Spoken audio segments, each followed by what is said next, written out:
And here we are on Entombed Valley, and in the lower left-hand corner of the map, we have our pink Zerg player from MVP. Trying to close things out for them, it is Monster. And his opponent up in the top left-hand corner is our green Terran player from Team Liquid. He's won one game, but he's got to win 2 more. See if he can do it. It's Tasia. And that, when you just said Monster like that, actually reminded me of Monster Energy Drink, which then reminded me of Monster all-killing EG. That's another thing that Monster has done for himself. He all-killed EG in the TSC 3. Yes, he did. Winners bracket. Winners bracket, that's right. So Monster obviously incredibly good in team leagues if he can take out all of EG, who's already beaten Liquid. So don't forget, Monster won 3 games last week against Slayers as well. So of course MVP did go down in that set, but 3 of the 4 wins that MVP had were this guy right here. All right, so Monster. Well, this guy right here. Well, the pink Zerg. Yes. So is this a guy or is this a hat trick? Like, what are we looking at here? It's a real. That's a real person. boy. There's a person under all that creep. Yes. Yeah. Correct. And not just Kerrigan. Not just Kerrigan. Oh, someone actually tweeted at me the bone wings that the Zerglings have are like Kerrigan's wings. They're just not fully formed. Oh. I was like, all right, I'll allow it. Yeah, exactly. Double barracks up in the front for Tasia, though, and he's going to put on some pressure. That was an 11 and 12 rack, so pretty early on. Not the proxy 11-11 racks pull SEVs, but Tasia, the way he usually does this, will open up with about 3 Marines, and when he's building 4 and 5, they're running across the map, he'll pull about 3 SEVs, give or take, to try and make sure that the bunker finishes up. He could certainly go for a little more extreme version of that, but that's what I would expect, at least. Yeah, we'll see. I mean, as minutes tick on here, Monster just not really looking too afraid of anything, just dropping his hatch, you know, getting his pool up a little bit afterwards. No bunker pressure from Tasia showing up just yet. I mean, he does have 2 barracks, and he's going to send that SCV along, so Monster will have to keep tabs on this SCV that's approaching now. But yeah, this pool's not done yet. This could actually do some damage. Obviously, we have seen some really good Zerg defenses. Yeah, pulling drones as early as possible gives you the best chance of stopping something like this. As soon as he saw the second SCV go across the Overlord's vision here, he immediately started pulling drones because he knows, even if it's just a little bit, he knows what's coming. So, and Tasia is pulling another 3 drone or SCVs with this. This is exactly the kind of pressure that he likes to do that I was talking about before. But the spine crawler's already on the way for Monster. We'll see if he can get in there. Oh, a lot of Zerg players have been doing this lately, and I love it. It's just DPSing down the bunker and taking the shots on the drones before going for anything else. That's right. Obviously, if the Marines don't have a safe place to hide, the spine crawler obviously gets more time to get up, and it's going to be down to those 3 Marines there of Tasia to try and stop that spine crawler. But now Lings are out on the field. The bunker, even if it finishes, the spine crawler will be able to do some damage to it. So if they can do some nice targeting here on the SCVs and keep them from being able to repair that thing later on, that would be really nice. A couple of Marines are still standing, but I don't know if that bunker's actually going to finish. It's not, because the SCV goes down to those Lings. Yep, and it does cancel, and so Tasia gets out of there. So let's take stock of this afterwards. 7 workers killed for Tasia, just 5 for Monster. Of course, the additional economic damage is the fact that all of these Zerglings here are not drones. Right. That is 4 drones there, so that's essentially another 4 drone kills for Tasia, but he sacrificed a lot himself to get it down as well. As we can see, though, he's up 15 workers to 10. If he can micro his way through this, he'll be able to take a lot of Zerglings with him as well, but Monster is still alive, and, well, that's kind of what's important at this stage. That's right. Obviously, he staved off instant defeat. He is in actually a pretty equitable place. Resources lost, I'm sure, are looking pretty close. Yes, 725 to 750, as close as it can really be, and we do have that command center coming up for Tasia, but Monster's already got his second hatch. He was able to defend it long enough to create a lot of drones. He'll eventually pass Tasia once more as this goes on. You can see 4 drones in production at one time now. Okay, 4 drones in production, and he does just have 1 queen at the moment, so we'll certainly need a second for his economy to really come back. And Tasia is banking on the fact that he's delayed his opponent long enough that he can pull this off, which is, of course, a 3rd command center inside of his base. It's going to limit the amount of units he'll have out there for a little while, but he's still double producing off of 2 barracks. The main benefit, of course, is that he'll be able to just really saturate 2 bases extremely quickly. That's right. We'll see if he actually probably should be adding on some production facilities soon. He doesn't actually have any gas yet, so he hasn't added on another barracks. He is going to have to wait a bit to start working on a factory, so he's just going to churn out 2 Marines at a time, just now getting enough even for add-ons. Tasia could actually be prone to attack, but Monster not really caring too much. He's going to keep doing those macro maneuvers. Obviously, Overlords, Queens, Drones, and Extractors trying to get set for himself. All right, Circling goes down up the front as Monster prepares to go up to a third hatchery here soon. He does finally have 2 Queens out with an additional 1 on the way.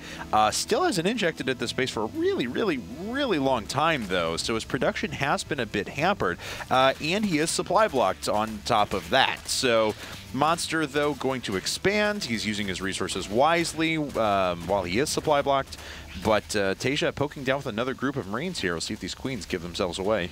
Well, he's got to get up the ramp if they do, but or to be able to spot them at least. But the Queens are actually going to chase him down, maybe get a couple of shots off before the Marines turn around. That's really dangerous, scary positioning there. But the drone is going to run. Obviously, he's going to see the goop on the ground and know that there's a drone there. He's going to get that kill for sure. Queens unable to really do anything to stop that, but we do have 12 Lings and Zergling speed started now for Monster. It looks like he's reaching a point in the game where he can start to feel a little bit more comfortable making fighting units, while Tasia is getting his starport up now. Yeah, but I mean, Tasia's little poke here has, again, done economic damage. It's killed a base, and not just did it kill a base and a drone that went along with it, it's, again, prevented more drones from popping out at a time when Monster wants to do nothing but produce drones. Oh, nice Queen. job by Tasia. He runs through and kills the Queen, taking a little damage from the Zerglings, but then coming right back and killing those off to the side as well. So Tasia with an impressive display of micro right at the very beginning. Why, Monster? Did you bring your Queen back? It had like 10 health or something like that, but and losing 2 active creep tumors. 3. Oh, no. Okay, no, there we okay. Tasia's like, okay, guys, it's fine, I got this. But another Queen walking out now should be able to clean these up before going down. So Tasia not even focusing it, might get the creep tumor. Oh, he could have. No, but, it actually, the scan disappeared right. just in time, yeah. Okay, so 6 more drones for Monster. Drone. Finally cleaning up those Marines without actually having to build more Lings, just using that Queen instead. Ling did get in and it saw everything, and there's though. a Banshee coming now. Now, what the really good catch, though, for him was is it saw Cloak initially. Now, Tasia's going to cancel that because he realizes it's basically forfeit, but Monster is going to be able to prepare really adequately for air. That's right, except he's not doing that. Well, he does have Evo chambers, but he's not building any Spore Crawlers despite seeing the Tech Lab Starport, which is kind of interesting, unless he already did it, which I just may have missed. But there is a lair coming up now. Yeah, no Spore Crawlers really anywhere that I can see. Nope. And there we go. Okay. He knows he had a little time. I mean, yeah. he didn't see any Banshees that were up quite yet. So with this double engineering base coming up, as Tasia does decide to add on 3 more barracks, so that should be a total of 5. Yes, so 5 barracks, pretty good production from the factory as well. We'll be able to swap all of these on into the various add-ons that they require. And as we can see, Tasia's done this a few times lately as well, just kind of using this Banshee for additional DPS with a strong Hellion attack. All right, yeah, and we do see Monster actually looping around above all that, going to be testing the water over at this third to see what Tasia's got to defend here. He's actually going to get some hits on the orbital command, but he can gauge how many Marines are actually out on the field looking for any additional tech as well. I'm not sure what that Banshee actually ended up doing. Did it ever arrive? There we go, 4 kills on that Banshee. The Queens are actually trying to deal with that. A third Queen over there as well. Should be able to take out that Banshee, but it's going to be on Monster to prevent these Hellions from getting in and doing additional damage as well. Got out of there with just 5 hit points, and so 3 of those kills were actually Zerglings. Just 1 was a drone for now. So Tasia, unfortunately taking more damage on this Banshee, has to be able to make his way out of there. All right, so the Banshee not going to be as effective this second one as the first. Thors are going to be a possibility soon as the armory is coming up now. Obviously, he's probably going to just use those for more upgrades, but I do like seeing Thors in this matchup. Obviously, with the Spire coming along now, they can be quite useful. With the Baneling Nest coming along now, Thors can soak a lot of hits. So we'll see if Tasia actually ends up using it, or if he's just going to continue on this sort of Marine tank path that it looks like he's following. Now, Tasia was way supply blocked. You had to put up 4 supply depots at once, but now that his supply is free, you can see the ridiculous production line that he has going along. All of his upgrades are hitting at about the right time, but Monster certainly took some damage at the beginning, but has been able to recover to a pretty good degree. Ooh, even going to try and go through these supply depots up at the front, and he's going to get him pretty quickly. Tasia has to cancel. cancel those. Does not, and these Zerglings could get by if they want to, and indeed they are, because Tasia is actually across the map. So these Zerglings are going to do pretty good damage. All right, and another 36, 38 lings, 40 being produced for Monster. He's scared that Tasia is going to come over to his natural and start to clear house. So we do have a couple of Banelings actually getting taken out there. No cancels on those. We do still have some being created for Monster. He might be able to land some nice hits, but we'll see as it goes on here. Queen's trying to tank some of the damage while the lings and Banelings get ready to go. More lings popping out all the time now from those 3 hatcheries, and Tasia's pretty far in here on the creep. A Baneling goes off. Oh, another good Baneling there from Monster is going to allow him to clean this up quickly.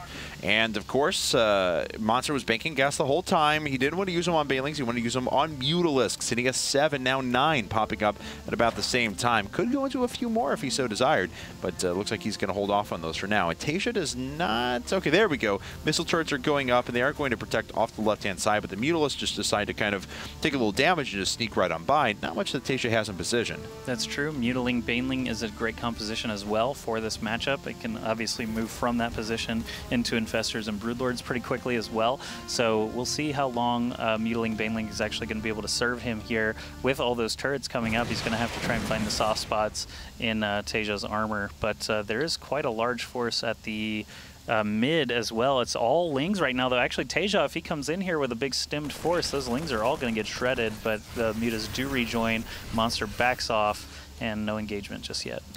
No, but more Mutalisk coming up, so this isn't that Hyun style we've been seeing so much when he's been playing CVT, where it's pretty light on, oh yeah, it needs the extra anti-air, where it's not very, where it's not light on Mutalisk and then just a ton of lings and Banelings. No, it is going to be the much more familiar heavy Muta composition. All right, so adding on more mutas as he gets the gas available. Mutas and Banelings, actually, tons of Banelings morphing in, all gathering here at the Xel'Naga Tower. Tasia is moving forward with actually not the largest force. He's stimming forward with a bunch of these, trying to catch some Baneling cocoons, perhaps, but he's not actually going to manage to get any, or at least just bait them back into Siege Tank fire. Monster's not going to bite, though. He does have all his mutas actually taking care of something. I'm not sure why they left there to head to that bottom base, but there they are rejoining, and he's going to use them to ride in first.